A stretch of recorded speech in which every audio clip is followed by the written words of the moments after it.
Hello viewers, আসসালামু আলাইকুম। Welcome to my channel. আজকে আমি হাজির হয়েছি কিভাবে এই সুন্দর বেবি ফ্রকটা কাটিং করতে হয় এবং সেলাই করতে হয় তার একটি ভিডিও নিয়ে। এখানে আমি কী কাপড় ব্যবহার করেছি আর কিভাবে কাজটা করেছি সব কিছুই শেয়ার করব। দেখুন, আমি কাটিংটা শুরু করেছি, এজন্য আমি এখানে সুতি ভয়েল কাপড় ব্যবহার করেছি। এটা একটা কালো কালারের কাপড়। আমি খোলা সাইডটা সামনের দিকে রেখেছি আর বন্ধ সাইডটা পেছনের দিকে রেখেছি। এখন আমি এটাকে 4 ভাঁজে ভাঁজ করে নিলাম। এটা আমি 1 বছরের বাচ্চার জন্য বানাবো, এই জন্য আমি লং নিলাম 17 ইঞ্চি, তার 1 ইঞ্চি বেশি নিলাম 18 ইঞ্চি দিয়ে কাটিং করব। আর ফুট নিলাম বা ফুট যা বলে সেটা 5 ইঞ্চি নিলাম। ফুট যা নিব, আমার বগলের সাইডটাও আমি সেম নেব। আপনারা চাইলে হাফ ইঞ্চি বেশি নিতে পারেন, তো আমি সেম রাখলাম। এখানেও 5 ইঞ্চি রাখলাম। 1 বছরের বাচ্চার মাপে করতেছি দেখে 1 বছরের বাচ্চারই করা যাবে তা না, আপনারা বড়দের ক্ষেত্রেও করতে পারেন। এখন আমি গলার চওড়া নিলাম 2 ইঞ্চি আর লম্বা নিচ্ছি 3 ইঞ্চি। এটা হচ্ছে সামনের গলা। আমি সাইডে লিখে দিয়েছি, আপনারা এটা স্ক্রিনশট দিয়ে দেখে নিতে পারেন। এখন আমি পিছনের গলা নেব। পিছনের গলার জন্য আমি লং নিলাম 1.5 ইঞ্চি আর পোস্ত বা চওড়া যেটা বলে সেটা নিয়েছি 2 ইঞ্চি। এখন আমি বডির মাপটা নিব। বডি আমাদের 20 ইঞ্চি। 20 ইঞ্চির 4 ভাগের 1 ভাগ হয় 5 ইঞ্চি। আমরা সবসময় 4 ভাগের 1 ভাগ যেটা আসে সেটা নিয়েই কাজ করব। সে 5 ইঞ্চি নিলাম আর এক্সট্রা 1 ইঞ্চি নিলাম, এটা হচ্ছে সেলাইয়ের জন্য। এখন আমি উপর থেকে 6 ইঞ্চি পরিমাণ কাপড় নিলাম। এইখানে হচ্ছে আমার কাটটা করব, এখানে কুচি বসাবো, এজন্য আমি এই মাপটা দিয়ে নিলাম। আপনারা আপনাদের বাচ্চার ক্ষেত্রে ছোট বড় করে নিতে পারেন। এখন আমি বন্ধ সাইডের দিকে 3 ইঞ্চি কাপড় রেখে বাকি খোলা সাইডটা কেটে নেব। এজন্য আমি সামনে 3 ইঞ্চি কাপড় রাখলাম। এখন আমি বগলের সাইডটা রাউন্ড করে নিলাম। আর আমি এখানে যেহেতু কুচি দিব, এজন্য আমি সম্পূর্ণ অংশটাই বা সম্পূর্ণ কাপড়টাই নেব। এখন আমি উপরে নিচ থেকে যে 18 ইঞ্চি মাপটা নিয়েছিলাম সেখান থেকে হাফ ইঞ্চি পরিমাণ উপর দিকে রেখে আমি কাপড়টা কাটিং করে নিচ্ছি। উপর দিকে নিলে একটু রাউন্ড শেপ করে নিলে কাপড়টা ঝুলে যাওয়ার সম্ভাবনা থাকে না।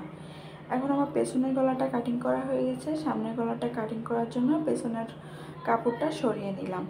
দেখুন, আমার গলার সাইডটা কাটিং করা হয়ে গেছে। এখন আমি যেখানে কুচি দিব সেই কুচির অংশটা কাটিং করব। এজন্য আমি 3 ইঞ্চি রেখে বাকিটা কাটিং করে নিলাম। আমি একটু ঢেউ করে নিচ্ছি যাতে এখানে হচ্ছে ঝুলে না যায় বা ভালো শেপ আসে, সেজন্য।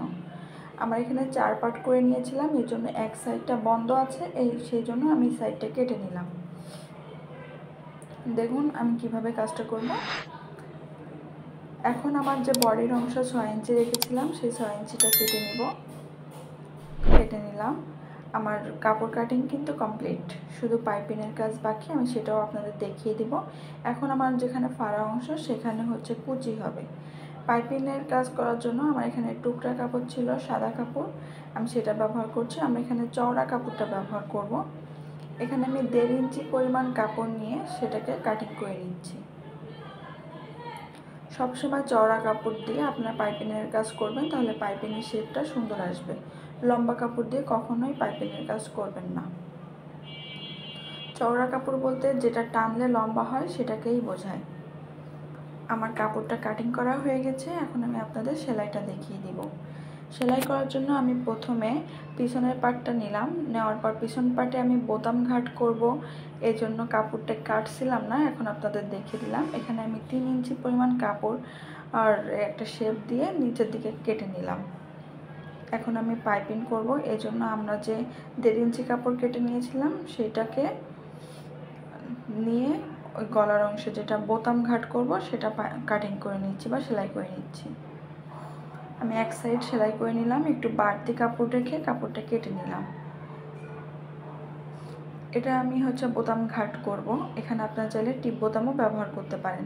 সেম নিয়মে আমি পরের কাজটাও করে নিব। দেখুন আমি সেম নিয়মে পরের পাশটাও করে নিলাম। এখন আমি কাপড়টা বের করে ফেলব।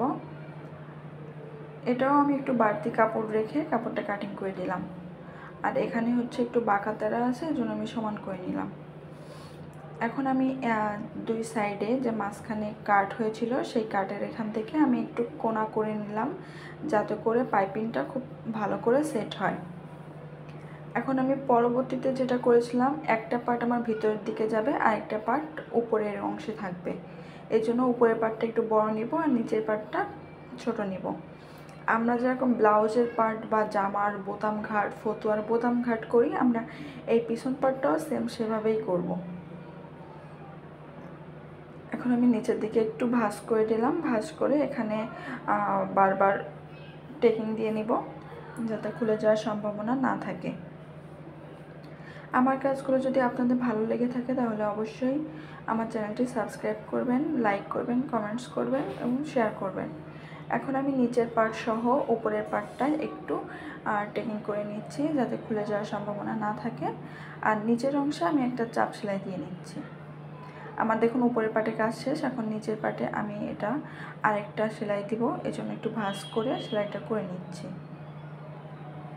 আমি এখানে কালো কাপড়ের উপরে সাদা কাপড় দিয়ে পাইপিং করে নিয়েছি। আর এই কাজটা আমি একটা 1 বছরের বাচ্চার জন্য করছি।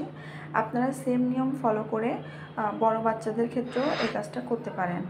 আমার যে পাইপিংয়ের অংশ ছিল সেই অংশটা থেকে 1.5 ইঞ্চি পাইপিং আমি এখানে 2 ভাঁজ করে নিয়েছি। নেওয়ার পর আমি এখানে গলা সেলাই করছি, যে ফ্রন্ট সাইডের যে গলাটা সেটা 2 ভাঁজ করে নিয়ে গলার সাইডে সেলাই করবেন। আপনারা চাইলে 1 ভাঁজ করে নিতে পারেন, সেক্ষেত্রে পাইপিংটা একটু মোটা হবে। আমি 2 ভাঁজ করতেছি, আমি পাইপিং চিকন দিব সেজন্য। সবসময় মনে রাখবেন, চিকন পাইপিং করতে গেলে পাইপিংয়ের 1.5 ইঞ্চি কাপড়টা 2 ভাঁজ করতে হবে। আর যদি আপনারা মোটা পাইপিং দিতে চান সেক্ষেত্রে 1 ভাঁজে ভাঁজ করে গলার সাথে সেট করে নেবেন। আমার পাইপিংয়ের কাজটা শেষ। এখন আমি যতটুকু চওড়া রাখবো পাইপিংয়ের কাপড়টা ততটুকু ভাঁজ করে নিয়ে এর উপর একটা চাপ সেলাই দিয়ে নিচ্ছি। আপনারা চাইলে সম্পূর্ণ মোটাটাও রাখতে পারেন, তো আমার মনে হয় একটু চিকন রাখলেই ভালো লাগে, এই জন্য আমি চিকন করে রাখলাম। সেম প্রসেসে আমি সম্পূর্ণ গলার কাজটা করে নিয়েছি। এখন আমি 2টা কাপড় একসাথে করে কাঁধের অংশ সেলাই করে নিচ্ছি। আমি এখানে পরপর 2টা করে সেলাই দিয়ে নিচ্ছি। এই ছোট বাচ্চারা যেহেতু খুলে যাওয়ার সম্ভাবনা থাকবে না। এখন আমি বগলের অংশে বা হাতার অংশে পাইপিং দিব, এজন্য আমি সেম প্রসেসেই কাজটা করছি। 1.5 ইঞ্চি পাইপিংটাকে আমি প্রথমে 2 ভাঁজ করে তারপর সেলাই করে নিচ্ছি।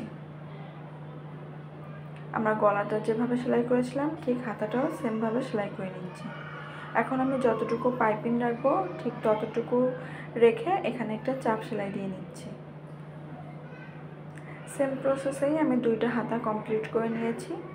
দেখুন আমার মেন কাজটা যেটা বলে সে কাজগুলো কমপ্লিট হয়ে গেল। এখন আমি যে কুচির অংশটা এটা আমি সেলাই করে নিব। এজন্য আমি দেখুন যে উপরের যে কাপড়টা নিচের কাপড়টা একসাথে ধরলাম, ধরে এখানে সেলাই করব। 2 পার্ট একসাথে জয়েন্ট করব বা কুচি দেব। আপনারা চাইলে প্রথমে কুচি দিয়ে পরে হচ্ছে সেট করে নিতে পারেন বা 2টা পার্ট জয়েন্ট করতে পারেন। আমি একসাথেই করছি, দেখুন আপনারা বুঝতে পারবেন। কুচির পার্টটা একটু বড় থাকবে আর সেখানেই একটা একটা করে কুচি আপনারা সেট করে নেবেন। খুব সহজ এই জামা সেলাই করাটা। আমার চ্যানেলে আরও অনেক ছোট বাচ্চাদের ফ্রক কাটিং ভিডিও আছে আর ফ্রকের ডিজাইনের ভিডিও আছে, এগুলো চাইলে আপনারা দেখে নিতে পারেন। দেখুন আমার কুচির পার্টটা কমপ্লিট। এই সেম নিয়ম ফলো করে আমি সম্পূর্ণ চারপাশের কুচির কাজটাই করে নেব। এখন আমি এই কুচির পার্ট ধরে সম্পূর্ণ অংশটা একটা চাপ সেলাই দিয়ে নিচ্ছি। একটা সেলাই দেওয়ার পর উপরে আমি চাপ সেলাই দিয়ে নিচ্ছি, যেহেতু ছোটো বাচ্চারা পরবে যাতে সেলাইটা ছুটে না যায় বা খুলে না যায়, এজন্য আমি 2 বার করে চাপ সেলাই করে নিলাম। আমার সম্পূর্ণ কাজটা কমপ্লিট হয়ে গেল। এখন আমি এখানে পুরো জামাটার যে সামনের অংশ, সেই সামনের অংশে একটা প্রজাপতি বা 2টা প্রজাপতি দিব। এজন্য আমি একটা সাদা কাপড় নিয়ে নিলাম এবং সেই কাপড়ের লম্বা প্লাস চওড়া দুইটাই 3.5 ইঞ্চি করে নিয়েছি। সেমভাবে আমি 2টা কাজ করব, এজন্য 2টা কাপড় করে নিলাম। একটা প্রজাপতি বানাতে আমার 2টা কাপড় লাগবে, এজন্য আমি 2টা কাপড় কেটে নিলাম। দেখুন 3.5 ইঞ্চি করে কেটে নিয়েছি। এখন আমি এটাকে সম্পূর্ণ পাশটা সেলাই করে নেব। আমি এখানে কালো কাপড় সুতা দিয়েই সেলাই করছি, যেহেতু আমার সাদার উপর কালো জামাটা, এই জন্য আমি সেলাই করে নিচ্ছি, কোনো সমস্যা নেই। আপনারা চাইলে সাদা কাপড় দিয়েও সেলাইটা করতে পারেন, সাদা সুতা দিয়ে। এখন আমি অল্প একটু ফাঁকা রেখেছি, সেখান থেকে আমি এটাকে সদর পিঠ বা সোজা সাইড করে নিব। এজন্য আমার কুশি কাটারের যে সুইটা আছে আমি সেটা ব্যবহার করছি, এবং চার কোণাটা আমি ভালো করে বের করে নিচ্ছি। এখন আমার যে খোলা সাইডটা ছিল সেটাও আমি সেলাই করে নিচ্ছি। আমি একটু স্পিডে কাজটা দেখাচ্ছি, হয়তো আপনারা বুঝতে পারবেন, আর না বুঝে থাকলে অবশ্যই কমেন্টস করবেন, আমি আপনাদের কমেন্টসে উত্তর দেব। এখন দেখুন আমি কিভাবে কুচি দিয়ে নিচ্ছি। প্রথমে 2টা কুচি দিয়ে মাঝখানটা এভাবে ধরলেই হয়ে যাবে। আমি আবার দেখিয়ে দিই, প্রথমে 2টা কুচি নেবেন, নেওয়ার পর মাঝখানটা এভাবে ধরে এর উপরে একটা চাপ সেলাই দিয়ে নিলেই আপনাদের প্রজাপতি কমপ্লিট হয়ে যাবে। খুব সহজ প্রজাপতি সেলাই। সেম প্রসেসে আমি 2টা প্রজাপতি করে নিব।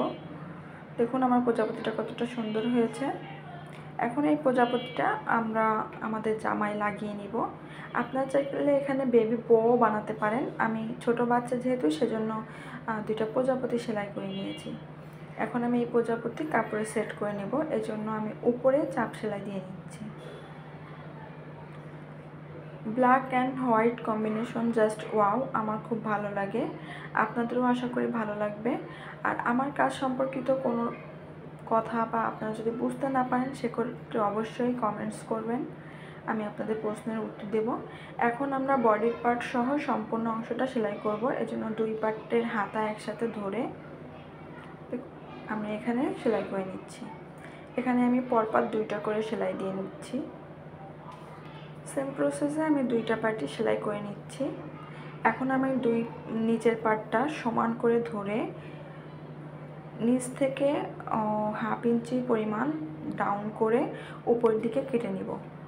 আর আমি নিচের পার্টটা